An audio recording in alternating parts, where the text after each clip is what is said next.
near the city of Lincoln. For the past 40 years, Fred Maltby had lived here in this farm cottage in Brant Road on the outskirts of the city.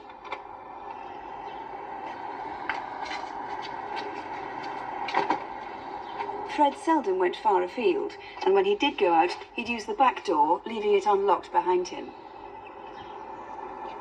An early riser, he was always one of the first customers at the village store across the road. Morning, Linda. Morning, Fred. Come from the bread? That's right. Is it fresh in? It is. I think I'll let you leave the party here. Fred was quiet, kept himself to himself. He was always cheery, do anything for anybody if they asked him. He used to come in first thing in the morning, pick up his bread and milk, and probably come over later on in the day. He never was the sort of man to do things all at once. He'd come over for little bits and pieces. Fred used some of his 15-acre smallholding to grow a variety of vegetables, which he sold from the shed next to the house. He rented the rest to local people for grazing horses and cattle. During the property boom of 1988, some developers offered Fred £500,000 for his land. That offer was quickly withdrawn once the boom became a slump, but it is possible that someone thought Fred was better off than he really was. One of Fred's oldest friends was Bill Lockley, who runs the garage next door. Fred himself was a skilled mechanic, and he'd often drop by for long chats. Well, I think I've known Fred for about 25 years. It's getting on a bit now, isn't Yeah, it? I suppose it is, yeah. He used to come very often to the garage. We used to talk about things, and he used to come for spares and repairs to his cars, tractor parts. Oh, yeah. I shouldn't have thought he had a lot of money himself, because he never spent a lot of money. I don't know, he lived in a poor way, I suppose. As you say, you can't keep wielding them up. No, you can't. No, that's true. It's Tuesday the 1st of October, the day Fred died. By late afternoon, the weather was becoming blustery. Fred made his usual call at the local shop for his evening paper. 2 hours later, when Irena Grint and a friend brought their horses into the field, Fred was his usual cheery self. Hello, ladies. Hi there. Winter's coming early with a vengeance. I always found Fred very chatty, actually, and he knew all the people around here. He'd seen children grow up. He knew 3 generations around here. See you in the morning.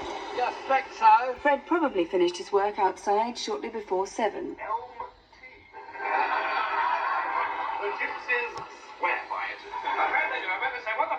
Normally, he'd spend the evening at home watching the television, although he would often go out for a short stroll.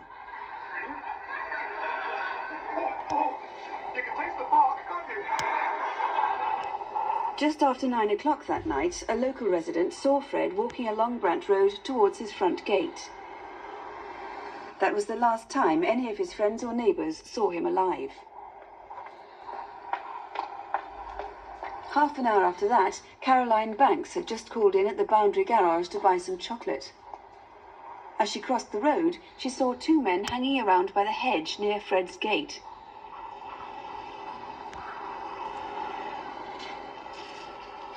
At about the same time, Mick Cox was turning into Brant Road.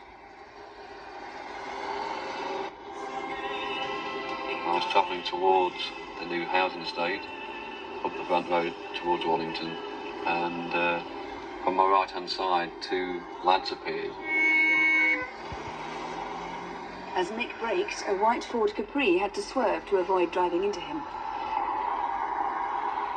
Another witness remembers 2 men running down the path by the local doctor's surgery, heading towards a housing estate off Larne Road.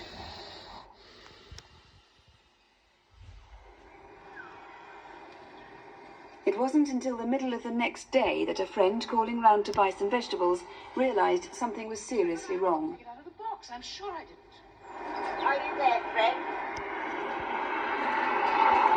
Someone have picked it up. Stolen the opal. Well, it's a possibility. Fred?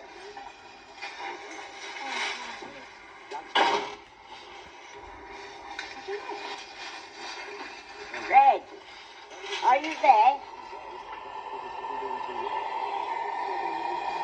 Fred? Fred, are you there? Beverly. It's not. Well, it certainly didn't make its own way out of here.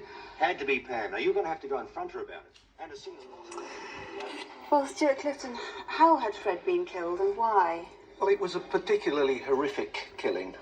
Mr. Maltby had been killed with an axe, and despite extensive searches of the local area and the River Witham, which runs nearby, we failed to find it.